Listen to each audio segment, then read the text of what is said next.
الحمد لله رب العالمين والعاقبة للمتقين والصلاة والسلام على أشرف الأنبياء والمرسلين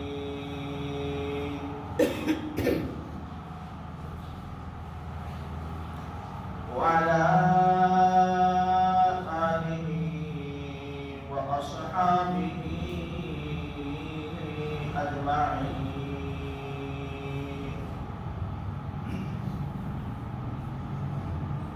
لا سيما على الخلفاء الراشدين المهديين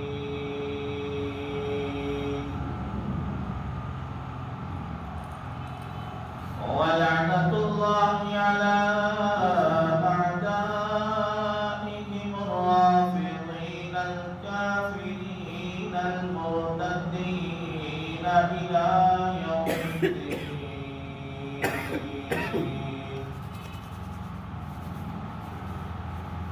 أما بعد فأعوذ بالله من الشيطان الرجيم. بسم الله الرحمن الرحيم.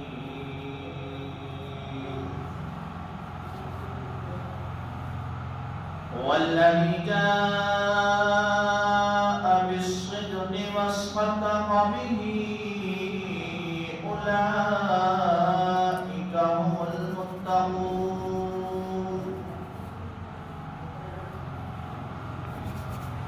لهم ما يشاءون عند ربهم ذلك جزاء المحسنين.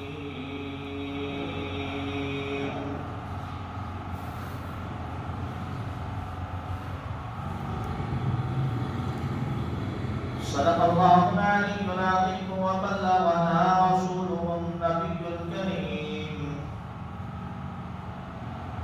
ونحن على ذلك لمن الشاهدين والشاكرين والحمد لله رب العالمين.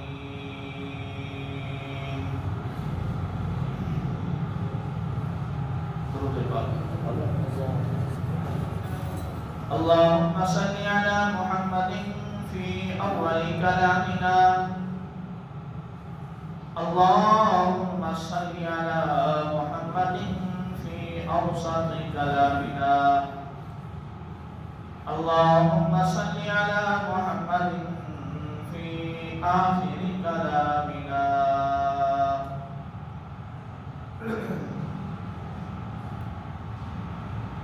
کتنا بلند مقام ہے پایا صدیق نے، کتنا بلند مقام ہے پایا صدیق نے، بستر رسول کے ساتھ ہے لگایا صدیق نے. واجب الاحترام قابل صد احترام معزز مکرم محترم دی وقار بھائیوں بزرگوں عزیز ساتھیوں دوستوں، 22 جمادی الثانی کا دن قریب ہے اور گزشتہ جمعے بھی آپ حضرات کے ابتدا میں یہ بات دی تھی کہ 22 جمادی الثانی کو سیدنا ابو بکر صدیق رضی اللہ تعالی عنہ کا یوم وفات ہے.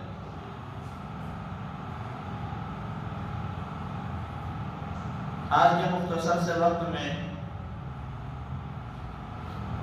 آپ حضرات کے سامنے صرف اتنی گزارش کرنا ضروری سمجھتا ہوں کہ جناب ابو بکر صدیق رضی اللہ تعالی عنہ کو جو صدیق کہا جاتا ہے یہ کس وجہ سے کہا جاتا ہے؟ کس نے صدیق کہا؟ کیوں صدیق کہا؟ اور ابو بکر کی صداقت کا اقرار کس نے کیا؟ یہ دو چار باتیں مختصر سے وقت میں آپ کی گوش گزار کرنا ضروری سمجھتا ہوں. جناب ابو بکر صدیق رضی اللہ تعالیٰ عنہ کا ذاتی نام عبداللہ ہے. کیا نام ہے؟ ابو بکر کا جو ذاتی نام ہے وہ عبداللہ ہے، اور والد محترم کا نام ابو قحافہ ہے. اور حضرت ابو بکر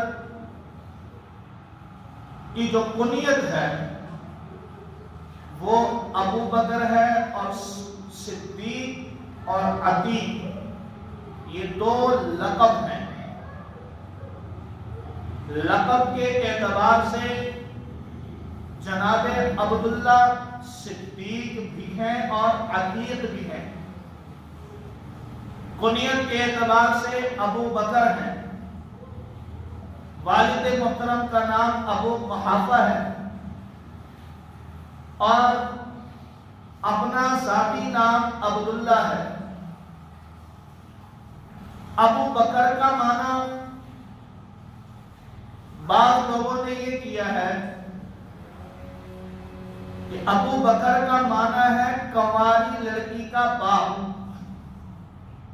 ابو باپ کے معنی میں، بکر یہ باقرہ سے ہے.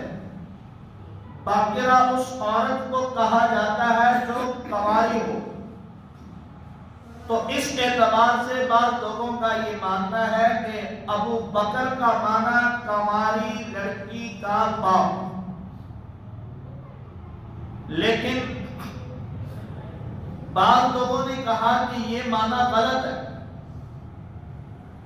ابو بکر کا معنی یہ نہیں،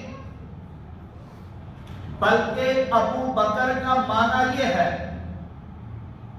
ابو یہ عرب کے اندر زو کے معنی میں استعمال ہے. اب آپ کہیں گے زو کیا ہے؟ زو کہتے ہیں کسی چیز والا، جیسے عثمان ذو النورین، دو نوروں والا، زو والے کے معنی میں. اسی طرح ایک صحابی کے تن پہ دو کپڑے تھے، رسول اللہ صلی اللہ علیہ وسلم نے ذو البداتین کہا، دو کپڑوں والا. سمجھ آ رہی ہے بات؟ ابو بکر، ابو یہ زو کے معنی میں ہو جائے گا، اور بکر یہ بکر یبکر، باپ سے مصدر کا معنی ہے. اس کا معنی ہے پہل کرنے والا. بکر کا معنی ہے پیش قدمی کرنے والا. بکر کا معنی ہے اول آنے والا. بکر کا معنی ہے سبقت حاصل کرنے والا. جناب عبداللہ بن ابو قحافہ کا لقب ابو بکر اس لیے ہوا، اسلام کے اندر ہر چیز میں پہل کرنے والا ابو بکر ہے. اسلام قبول کرنے میں پہل کرنے والا ابو بکر ہے. پیغمبر کا ساتھ دینے میں پہل کرنے والا ابو بکر ہے. پیغمبر کے ساتھ دوستی کرنے میں پہل کرنے والا ابو بکر ہے. نیکیوں میں سبقت حاصل کرنے والا ابو بکر ہے. اچھائیوں میں پہل کرنے والا ابو بکر ہے. بھلائیوں میں پہل کرنے والا ابو بکر ہے. پیغمبر کا ساتھ دینے میں پہل کرنے والا ابو بکر ہے. پیغمبر کے ساتھ یارانہ کرنے میں پہل کرنے والا ابو بکر ہے. پیغمبر کا رفیق سفر میں پہل بننے والا ابو بکر ہے. پیغمبر کا رفیق حضر میں پہل کرنے والا ابو بکر ہے. جناب دیکھو، پیغمبر کے ساتھ مشکلات میں ساتھ دینے میں پہل کرنے والا ابو بکر ہے. پیغمبر کا دفاع کرنے میں پہل کرنے والا ابو بکر ہے. پیغمبر غزوہ تبوک کے موقع پر چندے کا اعلان کرتے ہیں، پورے گھر کا سامان لا کر پیغمبر کے قدموں میں رکھنے میں پہل کرنے والا ابو بکر ہے. ہجرت کے رات پیغمبر کے ساتھ سفر کرنے میں پہل کرنے والا ابو بکر ہے. پیغمبر کے نکاح میں اپنی کنواری بیٹی دینے میں پہل کرنے والا ابو بکر ہے. پیغمبر کو کندھوں پر اٹھا کر کے غار کے دہانے پر لے جانے میں پہل کرنے والا ابو بکر ہے، غار میں داخل ہونے کے اعتبار میں پہل کرنے والا ابو بکر ہے، پیغمبر کی رحلت کے بعد صحابہ کے مجمع کو خطبہ دینے میں پہل کرنے والا ابو بکر ہے، پیغمبر کی حیاتی میں پیغمبر کے مصلی پر آ کر کے نماز پڑھانے میں پہل کرنے والا ابو بکر ہے، پیغمبر کے جانے کے بعد پیغمبر کے روضہ انور میں محو آرام ہونے میں پہل کرنے والا ابو بکر ہے، کل قیامت کے دن پیغمبر کے ساتھ اٹھنے میں پہل کرنے والا ابو بکر ہے، بروز محشر اللہ کے حکم سے جنت میں داخل ہونے میں پہل کرنے والا ابو بکر ہے، جب اسلام کی ہر چیز پہ پہل کرنے والا ابو بکر ہے، تو پھر میں کہنا چاہتا ہوں گستاخی کرنے والوں سے میں کہنا چاہتا ہوں، تکفیر کرنے والوں سے میں کہنا چاہتا ہوں، توہین کرنے والوں سے میں کہنا چاہتا ہوں، گستاخی کرنے والوں سے میں کہنا چاہتا ہوں، زبان درازی کرنے والوں سے میں کہنا چاہتا ہوں، تقیہ کرنے والوں سے میں کہنا چاہتا ہوں، الزام لگانے والوں سے سنو میرے الفاظ، سنو میری باتیں، میں یہی تو کہہ رہا ہوں، کان کے دریچے کھول کے سنو، دل و دماغ حاصل کر کے سنو، جب اسلام کی ہر چیز کا ابتدا ابو بکر ہے، آغاز ابو بکر ہے، پیش قدمی کرنے والا ابو بکر ہے، پہلے نمبر پر آنے والا ابو بکر ہے، پھر تو چلائے تب بھی، تو روئے تب بھی، تو گستاخی کرے تب بھی، جس طرح ہر چیز میں اول آنے والا ابو بکر ہے، تو پھر خلافت میں پہلے نمبر پہ ابو بکر ہے۔ سبحان اللہ۔ ابو بکر کا معنی ہی پہلے نمبر پر آنے والا، ابو بکر کہتے ہی اس کو ہے جو آغاز میں ہو، جو ابتدا میں ہو، جو شروع میں ہو، جو پہلے نمبر پر ہو۔ اور عرب کی ایک مشہور کتاب ہے القاموس، جو لغت کے اعتبار سے، جس کے اندر لغت کے اعتبار سے معنی کیا جاتا ہے، اور دوسری کتاب ہے لسان العرب۔ ان دونوں کتابوں میں صدیق کا معنی بیان کیا گیا ہے۔ صدیق ہوا تصدیق الدائم التصدیق، صدیق وہ ہوتا ہے جو ہمیشہ سچ کی اور سچائی کی تصدیق کرتا ہے۔ آگے لکھتے ہیں وَهُوَ يَكُونُ الَّذِي يُصَدِّقُ قَوْلَهُ بِالْعَمَلِ، اور صدیق وہ ہوتا ہے جو اپنی بات کو سچا کرے اپنے عمل کے ذریعے سے۔ اس کا ترجمہ یوں کر لیں کہ صدیق وہ ہوتا ہے جو کہتا ہے وہ کرتا بھی ہے، جو کہتا ہے وہ کرتا بھی ہے۔ اور یہ یاد رکھیں، اہل عرب کے اندر چھوٹی چھوٹی باتوں سے بڑے بڑے مسئلے نکالے جاتے تھے۔ اب صدیق یہ مبالغے کا صیغہ ہے، مبالغے کے صیغے کے اعتبار سے اس کا معنی پھر اور بن جاتا ہے۔ اس کا معنی یہ بنتا ہے، صدیق کا معنی یہ ہوتا ہے کہ جو حق اور سچ کی تصدیق کرنے کا عادی ہو، یعنی جس کی عادت ہی یہ ہو کہ وہ حق اور سچ بات کی تصدیق کرتا ہے، صدیق اسے کہا جاتا ہے۔ چونکہ حضرت ابو بکر صدیق رضی اللہ تعالیٰ عنہ پیغمبر اسلام کے ساتھ ہر موڑ پر، ہر لمحہ اور ہر گھڑی پیغمبر کے ہر عمل کی تصدیق کی، اور صرف زبان سے نہیں کی۔ کیا آپ نے نہیں دیکھا، آپ نے نہیں سنا کہ جب پیغمبر اسلام نے اللہ کی توحید کا کلمہ لے کر فاران کی چوٹی پر کھڑے ہو کر کے مکہ والوں سے مخاطب ہو کر کے قریش والوں کے بڑے بڑے سرداروں کو بلا کر کے، قریش والے آ گئے، مکے والے آ گئے، اپنے آ گئے، پرائے آ گئے، جب سارے حاصل ہو گئے، رسول اللہ صلی اللہ علیہ وسلم نے پہاڑ کی چوٹی پر کھڑے ہو کر کے قولوا لا الہ الا اللہ تفلحون کی آزان دی، قولوا لا الہ الا اللہ تفلحون کی صدا بلند کی۔ جو پیغمبر کو امیر کہتے تھے، جو پیغمبر کو صادق کہتے تھے، جو پیغمبر کو سچا کہتے تھے، جو پیغمبر کو حق پر مانتے تھے، آج پیغمبر کی توحید کی بات سن کر کے وہ پیغمبر کو جھوٹا کہنے لگ گئے، پیغمبر کو مجنون کہنے لگ گئے، پیغمبر کو دیوانہ کہنے لگ گئے، پیغمبر کو ساحر کہنے لگ گئے۔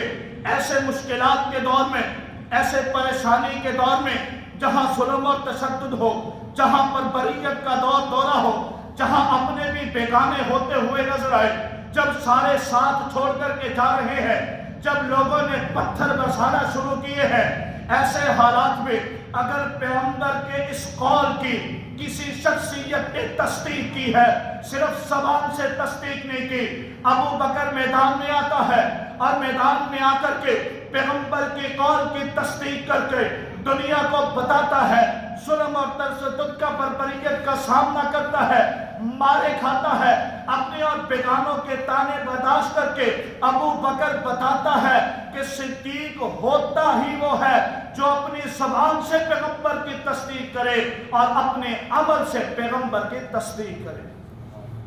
میں اپنے عمل سے بھی، میں اپنے آپ کو پیش کر کے بھی میں یہ ثابت کرنا چاہ رہا ہوں، جو میں زبان سے کہتا ہوں پیغمبر سچا ہے، آج میں مارے کھا کر ظلمت اور تشدد اور بربریت کا سامنا کر کے میں آج پھر یہ اعلان کر رہا ہوں کہ محمد سچے ہیں۔ جو مشن، جو موقف، جو نظریہ، جو پروگرام، جو بات، جو دعوت لے کر آئے، یہ ساری سچی ہے۔ یہی وجہ ہے بخاری شریف کے اندر ایک واقعہ مذکور ہے، حضرت ابو درداء رضی اللہ تعالیٰ جناب رسول اللہ صلی اللہ علیہ وسلم کے خدمت میں حاضر ہیں اور دیکھا کہ ابو بکر آ رہے ہیں۔ اللہ کے رسول صلی اللہ علیہ وسلم نے کہا، ابو درداء لگتا ہے ابو بکر کسی سے لڑ کر آ رہا ہے۔ کیوں؟ اس لیے کہ ابو بکر پیغمبر کے چہرے کو دیکھ کر معلوم کر لیتے تھے کہ پیغمبر کی کیفیت کیا ہے، اور پیغمبر ابو بکر کے چہرے کو دیکھ کر معلوم کر لیتے تھے کہ ابو بکر کی کیفیت کیا ہے۔ ابو بکر صدیق کو دیکھا، ابو درداء سے کہا ابو بکر آ رہا ہے، لڑ کر آ رہا ہے۔ ابو بکر آئے، سلام کیا، عرض کیا رسول اللہ میں اور عمر کسی بات کو لے کر تھوڑی سی تکرار ہو گئی، تھوڑی سی سخت لہجے میں آ گئے، تھوڑی سی منہ ماری ہو گئی، میرے اور عمر کے درمیان کوئی لمبی چوڑی بات بھی نہیں تھی، بس تھوڑی سی بات کو لے کر کے ہم دونوں آپس میں تکرار کرنے لگے۔ میں غصے میں آ گیا، غصے میں آنے کی وجہ سے میں نے کچھ سخت الفاظ عمر کو کہہ دیے، اور اس کے بعد مجھے احساس ہوا، مجھے شرمندگی ہوئی کہ میں نے یہ الفاظ عمر سے کیوں کہے، مجھے کہنے نہیں چاہیے تھے۔ اس لیے میں نے حضرت عمر سے معافی مانگی، لیکن انہوں نے میری معافی کو قبول نہیں کیا۔ رسول اللہ صلی اللہ علیہ وسلم نے فرمایا، ابو بکر یغفر اللہ لک یا ابا بکر، اے ابو بکر تجھے عمر نے معاف نہیں کیا، میں محمد اللہ سے تیری معافی کا اعلان کر رہا ہوں، اللہ تیرے گناہوں کو معاف فرما دے۔ عمر نے معاف نہیں کیا۔ میں نے کہا محمد عربی صلی اللہ علیہ وسلم اور ابو بکر صدیق کی محبت کا اندازہ لگائیے۔ غلطی بھی ابو بکر کی ہے، سخت الفاظ بھی ابو بکر نے کہے ہیں۔ ابو بکر نے عمر سے معافی مانگی، عمر نے معذرت قبول نہیں کی۔ اللہ کے رسول صلی اللہ علیہ وسلم ہاتھ اٹھاتے ہیں، یغفر اللہ لک یا ابا بکر، اے ابو بکر تیرے گناہوں کو اللہ معاف فرما دے گا۔ ادھر سے حضرت عمر کو بھی پشیمانی ہوئی، یار ابو بکر نے اگر مجھے کچھ الفاظ کہہ دیے تھے، اس میں کون سی بڑی بات ہے، پھر معذرت بھی کی، میں اچھا ہوتا اس کی معذرت کو قبول کرتا۔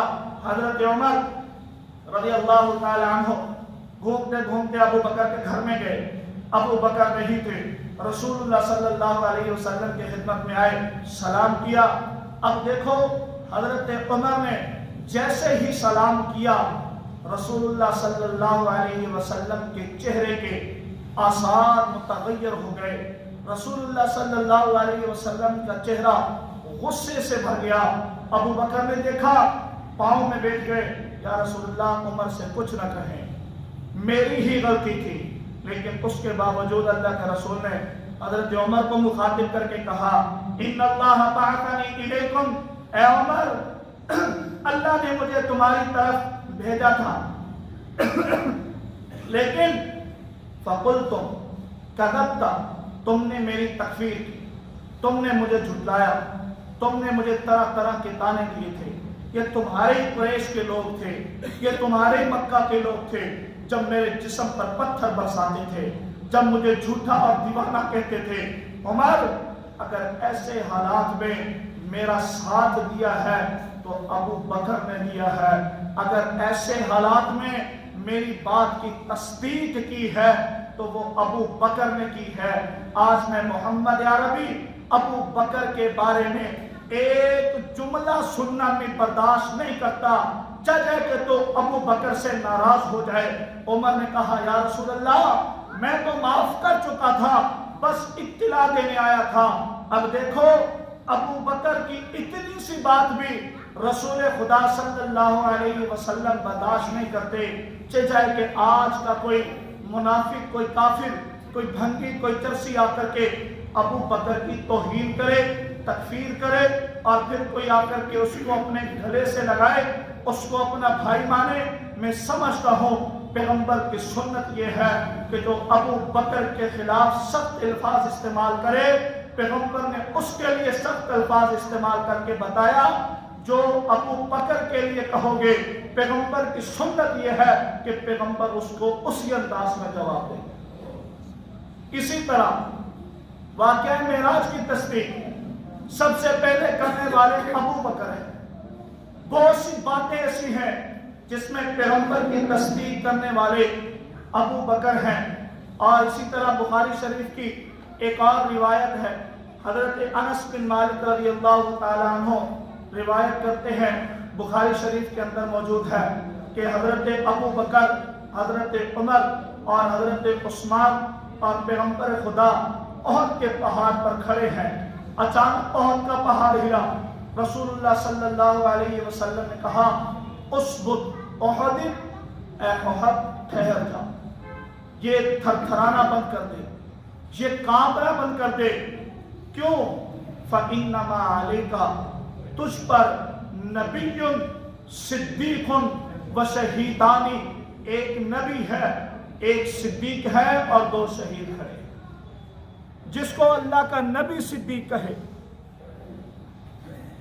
تو اللہ کا نبی شہید صدیق کہے، اور اللہ کا قرآن جس کو صدیق کہے۔ جب یہ آیت نازل ہوئی والذی جاء بالصدق وصدق بہ اولئک هم المتقون، تو تمام مفسرین نے لکھا ہے کہ والذی جاء بالصدق سے مراد کہ اللہ کے رسول حق بات لے کر آئے ہیں۔ والذی جاء بالصدق، رسول اللہ صلی اللہ علیہ وسلم حق بات لے کر آئے ہیں۔ وصدق بہ، اور اس حق بات کی تصدیق کرنے والی شخصیت کے بارے میں تمام مفسرین کی یہ رائے ہے کہ اس حق بات کی تصدیق کرنے والا ابو بکر صدیق رضی اللہ تعالیٰ عنہ۔ اللہ کا قرآن بھی جس کو صدیق کہہ رہا ہے۔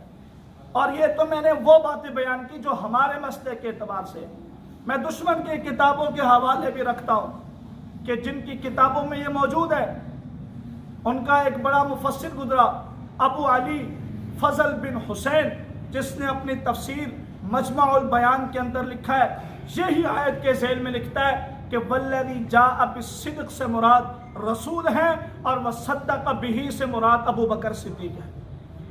اور ان کی اور کتاب ایک تفسیر قمی کے نام سے، اس کے اندر ان کا مفسر سورہ توبہ کی آیت کے تفسیر کرتے ہوئے ایک واقعہ لکھتا ہے کہ جب اللہ کے نبی صلی اللہ علیہ وسلم غار میں تھے، صدیق بھی ساتھ تھے۔